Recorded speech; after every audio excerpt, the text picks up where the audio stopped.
વિદ્યાર્થી મિત્રો, આજે આ વિડીયોમાં આપણે સ્ટાન્ડર્ડ 6ના ઇંગ્લિશ સબ્જેક્ટમાં યુનિટ 4 સર્કલ ઓફ લવમાં જે વોકેબ્યુલરી આપેલી છે તેનું સોલ્યુશન કરવાના છીએ.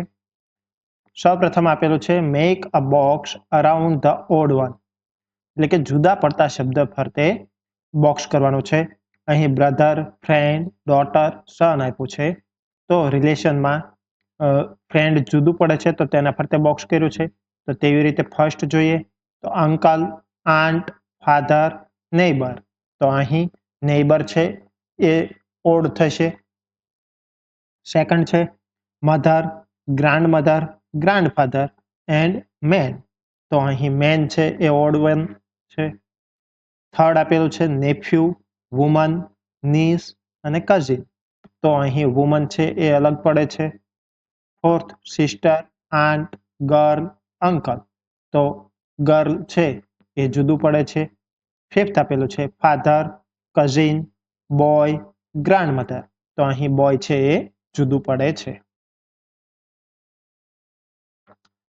Fill in the blanks choosing the most appropriate option from the bracket. હવે બ્રેકેટમાં જુદા જુદા રિલેશન આપેલા છે, grandfather, uncle, cousin, aunt, nephew.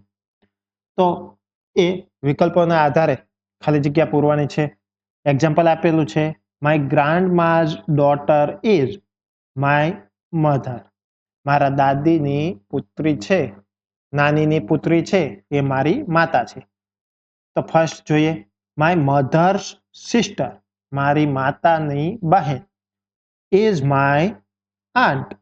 Second my father's father is my grandfather.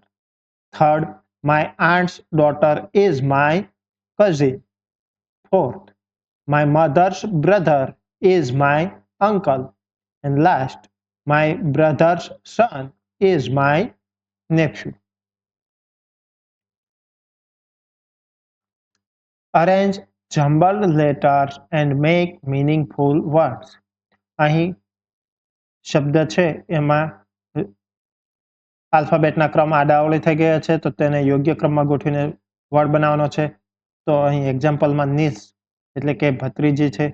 ત્યારબાદ ફર્સ્ટ થશે આંટ, સેકન્ડ થશે બ્રધર, થર્ડ થશે નેફ્યુ, ફોર્થ થશે સિસ્ટર એન્ડ ફિફ્થ થશે કઝિન. અન્ય વિડીયોની અપડેટ મળતી રહે એટલા માટે ચેનલને સબસ્ક્રાઇબ કરશો, વિડીયોને લાઇક કરશો, શેર કરશો. Thank you.